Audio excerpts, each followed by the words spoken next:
আমাদের শিক্ষক মন্ডলী সবাই এখন কিন্তু নৌকা থেকে নেমে উপরে উঠতেছেন সেই নয়ারহাট। স্যার আমরা কোথায় যাচ্ছি? নয়ারহাট। আমরা এখন নয়ারহাটে যাচ্ছি। ধন্যবাদ ধন্যবাদ স্যারকে। সব স্যার ম্যাডামরা কিন্তু আসতেছে।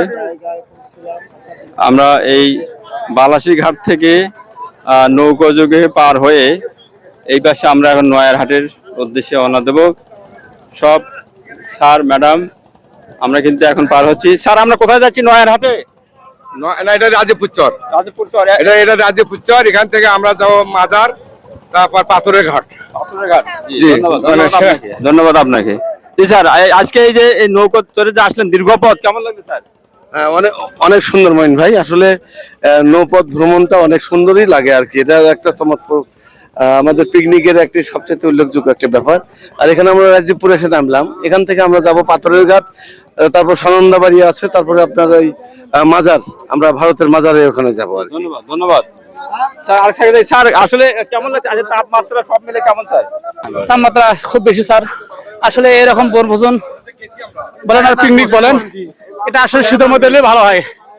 গরমের মধ্যে যদিও ভ্রমণটা ভালো লেগেছে, তবে গরমটা না আছে তাপমাত্রা বেশির জন্য আসলে খুব ক্লান্ত এবং ভালো লাগতেছে না। ধন্যবাদ ধন্যবাদ ধন্যবাদ স্যার।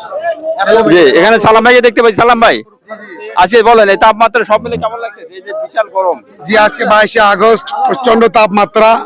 তার মধ্যে আমরা গোবিন্দগঞ্জ থেকে এই যে শিক্ষক ফোরাম আর নদীপথে নৌকা ভ্রমণে এসেছি। এখন আমরা অবস্থান করছি রাজীবপুর উপজেলার ভেলামারি ইউনিয়ন, মোহনগঞ্জ ইউনিয়নের বেলামারি গ্রামে। সেখানে আমরা এই যে ভেলামারিতে যে আমাদের নৌকা ঘাট, সেখানে আমরা নামলাম। এখান থেকে আমরা সানন্দ বাজার এবং হচ্ছে যে পাথরের ঘাট সেখানে যাব। তবে প্রচন্ড গরম তাপমাত্রা হলেও আনন্দটা সেরকম আমরা উপভোগ করছি নৌকা ভ্রমণের জন্য। ধন্যবাদ। এখানে স্যারকে দেখতে নিয়ে কালো চশমা সব মিলে কেমন লাগছে স্যার? ধন্যবাদ স্যারকে। আসলে দীর্ঘদিন যাবৎ ঘোরা হয় না, কিন্তু এই নদীপথের ভ্রমণটা আমরা জীবনেও কোনোদিন করিনি। আজকে এটা পেয়ে আমরা খুবই আনন্দিত, খুশি, এবং আল্লাহর কাছে আশা করতে যে আমরা সহি সালামত এখান থেকে ফিরতে পারলে আমাদের সার্থকতা।